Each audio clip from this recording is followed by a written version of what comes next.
Добрый день, вітаю всіх на канале Свабода Прэміум. З вами Ганна Соус, і сёння ў жывым эфіры мы пагаворым з беларускім кікбаксёрам, шматразовым чэмпіёнам свету і вакалістам пан-гурту Брута Віталём Гурковым. Добрый дзень, Віталь.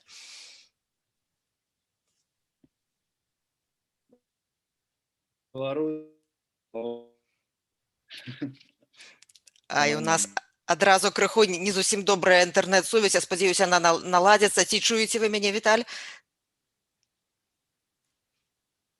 Так, я вас чую. Зараз паспрабую гэтае пытанне вырашыць з інтэрнэт-сувязю. Калі нешта зараз будзе прерывацца, наша сувязь, вы, калі ласка, пачакайцеся, таму што я зараз падключу. Ну, а я тым, пакуль вы перападключаецеся, я буду раскажу на пачатку пра крэатыўную кампанію Беларускага фонду спартовай салідарнасці. Гэта акцыя зборная здаровага ладу жыцця. Яна накіраваная на прыцягненне беларусаў да здаровага ладу жыцця. І да яе далучылася ўжо больш за 100 спартоўцаў. У рамках гэтай ініцыятывы беларусам прапануецца адмовіцца ад ужывання алкаголю і тытуню, а замест гэтага заняцца спортам і дзяліцца поспехамі ў сацсетках. І ў сераду ўвечары Віталь Гуркоў правёў першую трэніроўку ў сацыяльных сетках. Віталь, вітаю яшчэ раз, мы ў жывым эфіры. Я спадзяюся, што сувязь зараз у нас добрая, і нам змогуць задаваць пытанні. А некаторыя пытанні ўжо прыйшлі да нашага эфіру. Ну, я пачну проста з пажадання, якое вам выказалі. Віталь, заставайцеся народным чэмпіёнам толькі наперад да перамогі. Дзякуй, вельмі прыемна, гэта вельмі адказна. Адказны такі тытул. Скажыце, чаму для вас важна менавіта цяпер, для фонду спартовай салідарнасці важна менавіта цяпер вось гэтая такая крэатыўная спартовая акцыя здаровага ладу жыцця? Ну, мне здаецца, што, па-першае, трэба перадаць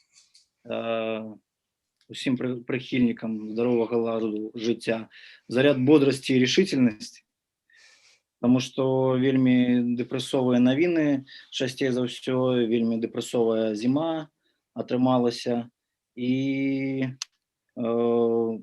як людзі, скажем так, сацыяльна адказныя, да, спартоўцы, мы вось,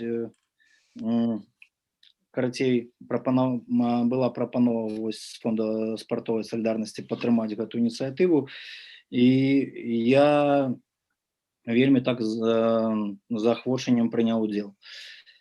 І, канешне, там вельмі важныя аспекты, гэта што? Гэта зберагчы ўсё ж такі здароўе нацыі, замацаваць, да, так, і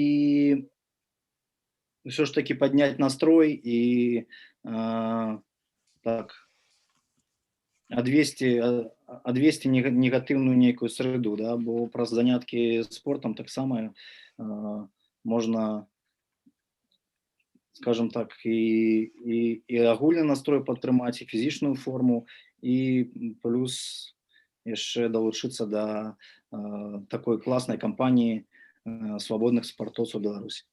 Якія бенефіты, якія перавагі атрымаюць сябры зборнай здаровага ладу жыцця ад вас, напрыклад?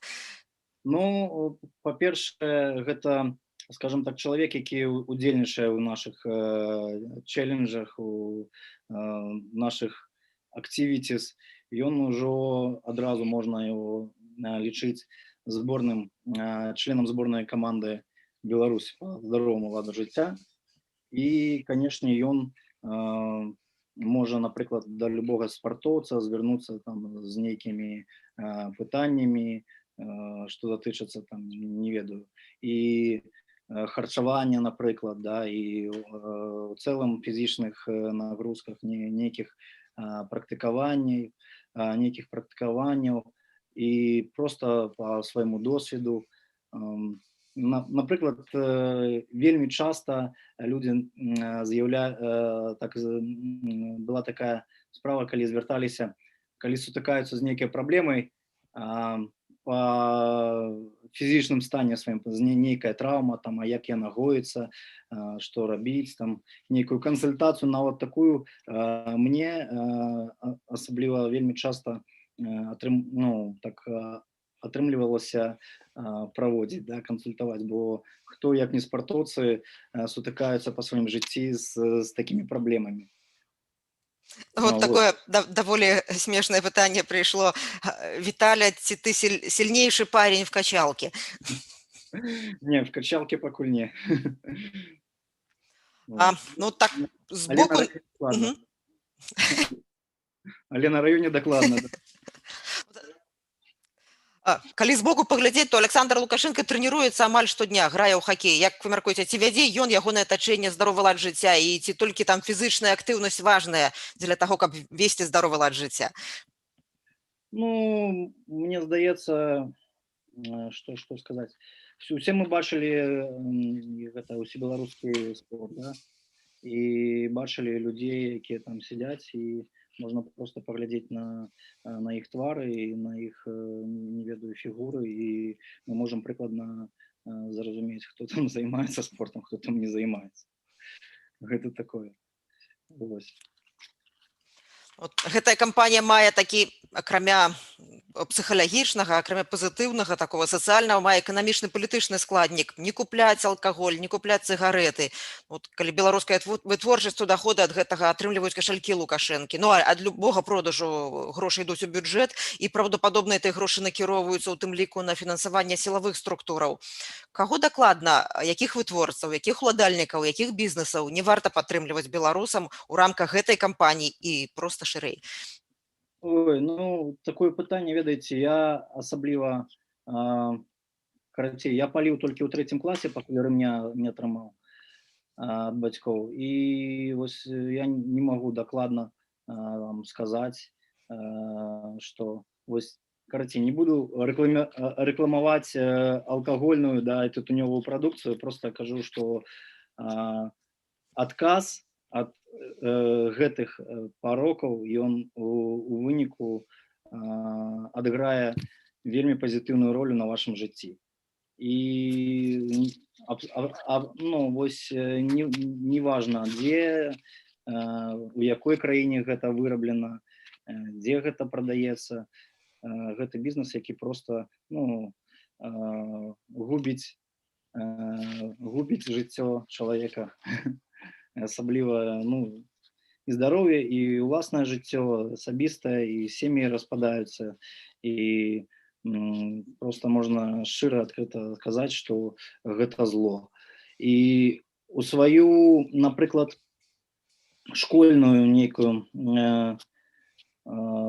пару я памятаю, што шапікі просто там з разліўным півам, з сігарэтамі паштучна былі каля маёй школы, напрыклад, да? Ну, вось, потым неяк так атрымалася, не ведаю, што за разумны чалавек гэта зрабіў, гэтыя шапікі знеслі, перанеслі, і такога ўжо не было, ні паштучных цыгарэтаў.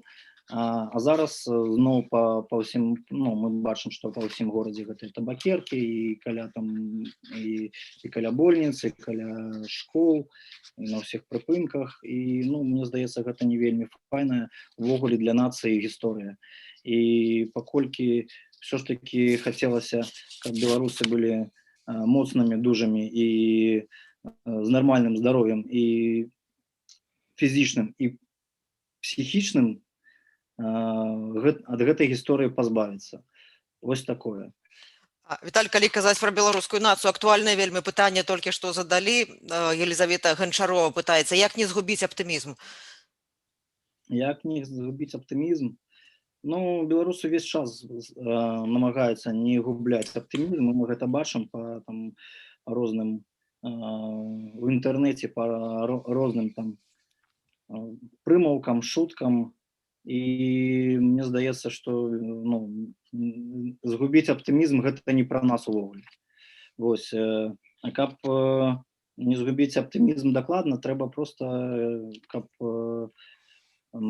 твае, не ведаю, родныя, блізкія, твая сям'я, са ўсімі ўсё было добра, і, скажем так, былі у такой адноснай бяспекі.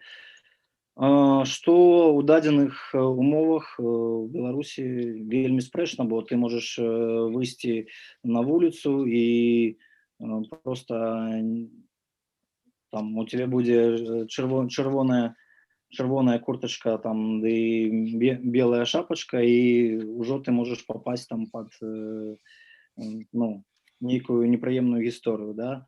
Ці там, не ведаю, там налепка на аўто, ці што, ну, вельмі шмат гісторый, да, такіх. От і, дарэчы, пытанне ў працяг такіх гісторый, калі могуць забраць чалавека на вуліцы ні за што. Піша Алесь, Віталь Гуркоў, эксперт у біцці людзей. Беларусы звычайна не адбіваюцца ад нападаў людзей у цывільным двухкосе і байцоў без апазнавальных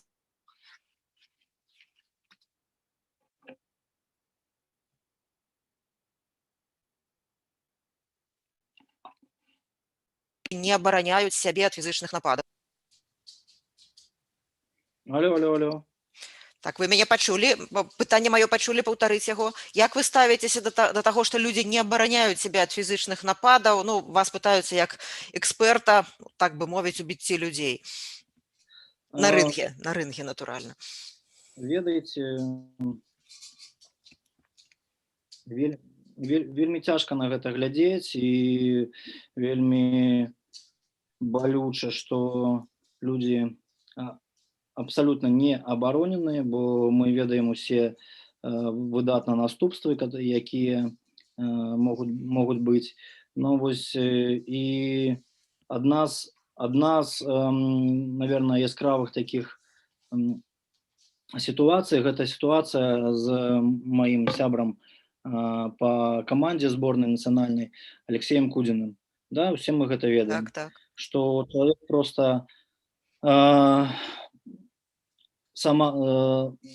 адказаў на тыя дзеянні, якія зрабілі там, не ведаю, сотруднікі, і просто зрабіў самаабарону, і як яго затрымлівалі, што яго стралялі, і як яго ледзь там, дзе там у СІЗА яго пасадзілі, там не хацелі медычную дапамогу аказваць яму, і вымушаны ён быў з'ехаць за мяжу, і потым яго затрымалі. І вось гэта такая яскравая гісторыя,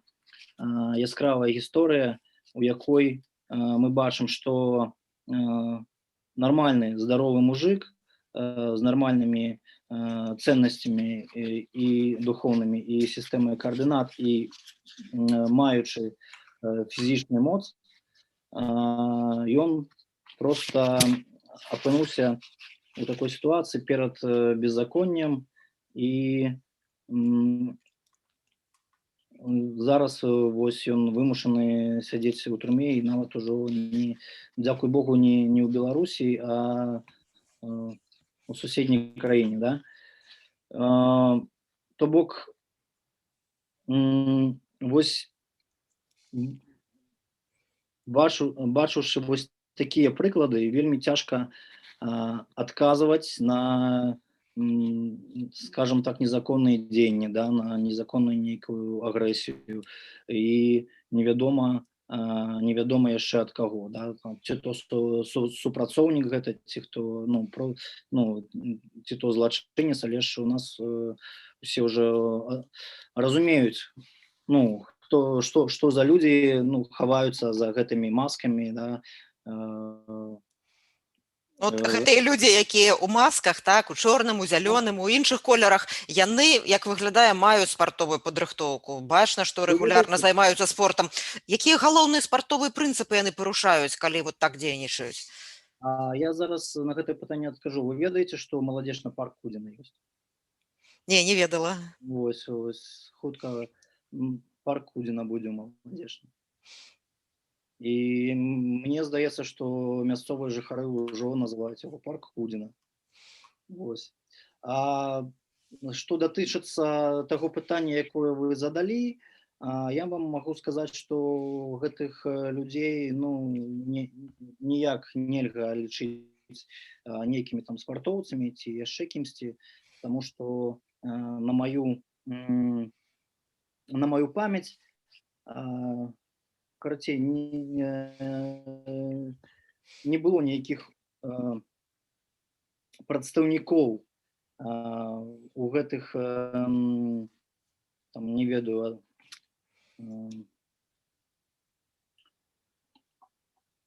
атрадах, там, ну, там, з боку амапаўцаў там, ці яшчэ кагосьці, якія бы вельмі сур'ёзных вынікаў дасягалі ў спорце. То бок у іх няма ніякіх спартовых прынцыпаў, і гэта ўвогуле не спорт, гэта пытанне, якое не сумяшчальная гэта дзейнасць, якой яны займаюцца са спартовымі прынцыпамі. І ніхто з іх там не быў, ну, там, чэмпіёнам свету там, ці нават, не ведаю, чэмпіёнам Беларусі. Вы актыўны Ну, удзельнік. гэта людзі, які ўскосна дзесьці там падыходзілі, ну, там, праходзілі падгатоўку, і проста калі пытанне стала, што ў спорце не атрымліваецца зарабляць грошы, ну, сваім прафесіяналізмам, да, сваім майстэрством, а я ўсё жыццё празаймаўся чымсьці, але я магу капаць, а магу не капаць. Што мне рабіць? І, канешне, тады чалавек ідзе вось у нейкую там такую установу, звязаную там з сілавым блокам, ці то там у армію, ці то ў нейкія такія там, як там, амапы, там, собры, што там, і просто таму, што ён не бачыць і не здольны, яму так здаецца, што ён не можа і не здольны зарабляць сабе на жыццё іншымі нейкімі справамі, да? Людзі, якія нас слухаюць, цяпер пішуць некалькі ўжо, я такіх допісаў бачу, «Жыве Беларусь», падтрымліваюць вас, і я заклікаю задаваць пытанні Віталію Гуркову. Я хацела яго запытацца пра дзейнасць Беларускага фонду спартовай салідарнасці. Вы актыўны ўдзельнік розных кампаній, розных акцый. Як вы мяркуеце, чаму такая рэакцыя ўлады цяпер? Чаму была заведзеная гэтая крымінальная справа супраць Герасімені, супраць Апейкіна? Каму гэта дэманстрацыя і чаго? Пра што гэта сведчыць? Ну, мне здаецца, што, па-першае, той, што фонд робіць усё добра, і тое, што гэта, пэўна, вось фонд спартовай салідарнасці, гэта, пэўна, адзіная з такіх суполак на дадзены момант такога супраціву, якая сваіх мэтаў і дасягала, і ім вельмі паспяхова, у іх вельмі паспяхова атрымліваецца за свае права, да, змагацца. І мы гэта ўсе ўбачылі па гэтых там розных адменах чэмпіянатаў і гэтак далей, і, канешне же, гэта, мне здаецца, асабістая крыўда. Ну так, як сказала Александра Герасіменя, значыць, мы все робім слушна. Я хацела запытацца пра ваша жыццё ў Кіеве. Вы са жніўня ў Кіеве знаходзіцеся. Як уладкаванае ваше жыццё? Спартовае, музычнае, проста чалавечае? Ці ёсць у вас магчымасць паўнавартасна всім гэтым займацца і спортам, і музыкай? Ну, і так, інтэграваліся вы ў гэтае жыццё хаця б часова? Ну, за гэты перыяд, так, ну, я і не толькі быў у Кіеве, таксама там пашчасціла і пападарожнічаць. І якое жыццё? Ну, па-першае, канешне, за навінамі сачу з розных бакоў, з розных крыніц, і гэта тое, што, скажем так, замінае спаць. І па жыццю я так звыклы лад жыцця. Спрабую вярнуцца да звыклага ладу жыцця, я трэніруюсь, я праводжу заняткі, ну, працую трэнерам, і каментую розныя спартовыя турніры. Вось не так даўно быў у Молдове на професійному турнірі у якості коментатора. Тут в Україні так само у одним проєкту професійної ліги там брав інтерв'ю у спортовців і так само коментую бої. Тобто я у своїй такій професійній галині продовжую розвиватися і так само сподіваюся, що яшчэ выйду ў рынг і ёсць пэўныя прапановы там па прафесійных змаганнях і спадзяюся яшчэ будзе лунаць. Вось і скажем так, а атачэнне, ведаеце, у мяне вельмі шмат сяброў в Украіне ўжо даўно і таксама ёсць і сваякі тут і поэтому так вельмі нейкага дыскамфорту я не адчуваю. Я ведаю, вы сустракаліся з прэзідэнтам Украіны Владзімірам Зяленскім. Пра што вы гаварылі, я маю на ўвазе беларускую сітуацыю, што ён казаў пра тое, як Украіна можа дапамагчы беларусам вот у гэтым жаданні дэмакратычных зменаў? У нас там розныя, так, у нас такая была як это кажуць, неформат, да, там, или как. То бок, гэта не было такое там мерапрыемства какое, гэта была неформальная размова, гэта там, да, было там пра, скажем так, нейкія там цікавыя там пытанні, што там на нашу думку зараз адбываецца ў Беларусі і ўсё астатняе. І была галоўная павестка там яшчэ адна што Сергею Владимировичу Михалкову все ж таки вырашили дать почетное, да, звание гоноровое, как там, заслуженный артист Украины, все ж таки. И что это? Я чуў тады, такія ж рэчы мы гэта ўсё пабачылі, што зрабілі нейкія там законы там і для айцішнікаў, і там тэрміны пребывання ва ўкраіне там павялічылі, і нешта робіцца. Мы самі можам бачыць, наколькі тут ужо шмат беларусаў з'ехала, тому што дзе б ты не быў, там, Львов, Одесса ці Киев, беларусаў вельмі шмат, і нават у мяне шмат беларусаў трэніруюцца.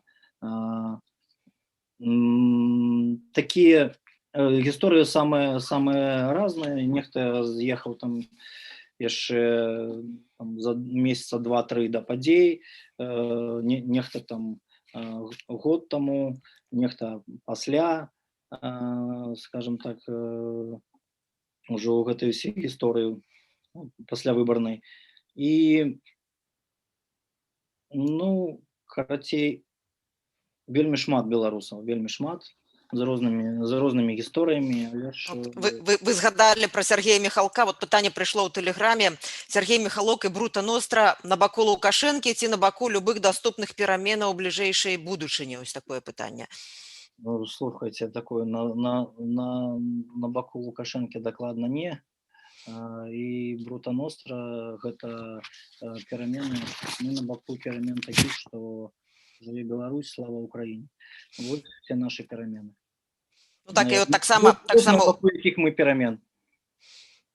І таксама вот толькі што у Ютубе прыйшоў каментар ад Ігора Черкаса: «Жыве Беларусь, Расія без Пуціна, слава Украіне, Алга, Казахстан». І яшчэ адно пытанне, датычнае пачатку якраз нашай размовы. Колькі будзе працягвацца марафон ЗОЖ, які стартаваў некалькі дзён таму? Слухайце, наколькі ён будзе доўжыцца, я не ведаю, не магу дакладна сказаць, но гэта такая доўгатэрміновая гісторыя і будзе доўжыцца, бо скажем так, не я гэты марафон там пачынаў, распрацоўваў, і нейкіх інсайдаў я не ведаю, я просто адзін з удзельнікаў.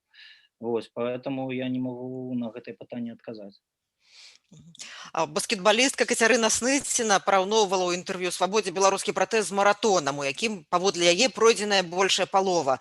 Якую спартовую метафору вы прапанавалі б для беларускай рэвалюцыі? Ну, калі параўнаць з тым, што адбываецца на рынгу, вы ўмееце перамагаць, так?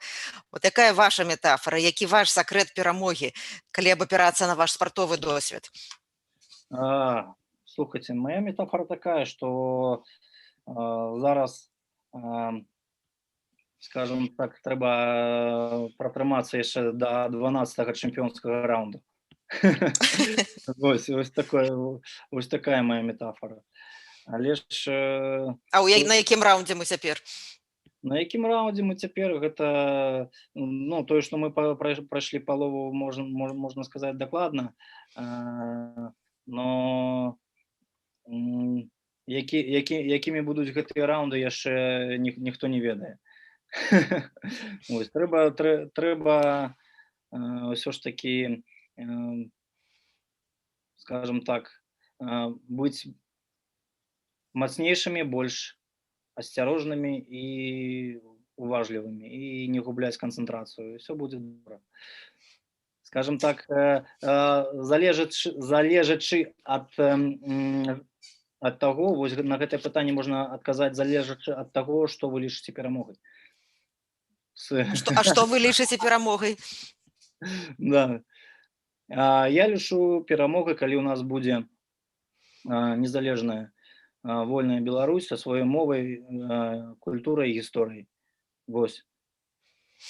Ёсць пытанне да вас, якое даволі часта задаецца. Як вы ставіцеся да радыкалізацыі супраціву, ці не будзе такая змена фармату больш дзейснай? Мне здаецца, што у нас няма і не было рэсурсаў для радыкалізацыі супраціву, і калі чалавек бы займаўся бы, скажем так, калі б чалавек больш цікавіўся жыццём у Беларусі, да, такім грамадска-палітычным, ён бы гэтае пытанне не задаваў. Мне здаецца так. Бо у нас такая зачышчаная тэрыторыя, да, ўжо вельмі даўно, і ніхто гэтым не мог занімацца, і ніхто б не здолеў, пэўна. І, скажем так, беларусы ўсё ж такі больш еўрапейская, да, такая нацыя, да, з іншымі каштоўнасцямі, і не ведаю, больш, пэўна, такая ціхая, да, у гэтым плане. У нас, пэўна, толькі там нейкія 90-е нешта што-то там магло быць. І тым больш з развіццём новых гэтых тэхналогій усе мы бачым, што такі пратэст, ён адразу быў такі інстаграмавы з крутымі фоткамі, і ўсё такое, і ўсё астатняе, і 80% людзей, якія аказаліся зацягнуты ў яго, яны не ведалі і не маглі нават уявіць, што з таго боку будзе вось такое зло, да, і вось такія жахі, што і гранаты кідалі, там, і взрывалі, і стралялі ў людзей, і то такое. Віталь, мы цяпер у жывым эфіры, я ведаю, што ў вас не так шмат часу, у нас каля 4 хвілінаў засталося, і некалькі пытанняў я агучу, адкажыце на іх каротка. Адно з іх: па радзіме вельмі сумуеце, і другое пытанне: як вы ставіцеся да... як вы ставіцеся да свята, да 9 траўня? Як я ставлюся до 9 траўня? Як звычайна, як і да ўсіх астатніх дзён у календарным годзе. Вось так я да гэтага ставлюся. І калі мы будзем там пра Другую мировую вайну там казаць, ці то пра гэтае свята, святае гэта ці не свята, я проста па, скажем так, словах пра свайго дзядулю, што ён ніколі не лічыў гэта святам, ён ўсё ж такі узгадываў, колькі людзей згінула і якім чынам гэта ўсё адбывалася, і яму заўжды балюча было і глядзець тэлевізор з ваеннымі фільмамі і нейкую такую прапаганду ў гэтым. І ну, пэўныя рэчы ён там расказваў, як яго саслужбоўцы ну, стралялі і ў руку сабе, і ў ногу, каб у апошнія дні не загінуць, да, таму што вайна вось-вось скончыцца, там, да, ты можаш просто не дайсці ўжо домой. І ну, дзед мой прайшоў вайну і да Будапешта дайшоў, і не вельмі ён ставіўся файна там і да савецкай улады, і да ўсё астатняга. І як савецкае свята, вось 9 траўня, ну, хто хоча, можа яго адзначаць. Магчыма, размова ідзе пра 9 траўня як дзень перамогі, бо многія беларусы загадваюць цяпер, што ў траўні можа быць перамога, беларуская перамога, так? Вы маеце вялікі досвед перамогаў. Якім чынам? Што зменіцца? Ну, што адбудзецца? Ёсць заяўленыя даты, калі могуць быць абвешчана пра пачатак перамоваў і гэтак далей. Я в дадзеным выпадку проста агучваю пажаданні ці там мары, ці надзеі многіх беларусаў. Ну, тым лікам Маргарыты Ляўчук, якая лічыць, што пэўная перамога будзе ў траўні. Так. Ну, і давайте адкажыце яшчэ, можа быць... Заўжды, ведаеце, мне падабаецца ў гэтым плане беларусы, таму што мы заўжды такі верым у пазітыў, калі ўсё гэта скончыцца. Вось пасля Новага года, вось весной 25 сакавіка, вось 9 траўня. Давайте нейкія даты не ставіць просто. Ну, не падманваць, не падманвацца, просто рабіць той, што там павінен, і будь то, што будзе.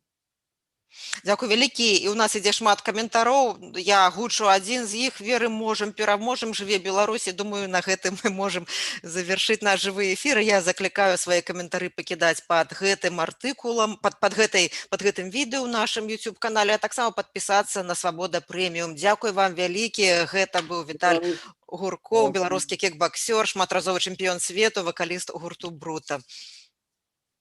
Дзякуй, Віталь вялікі. Всяго найлепшага.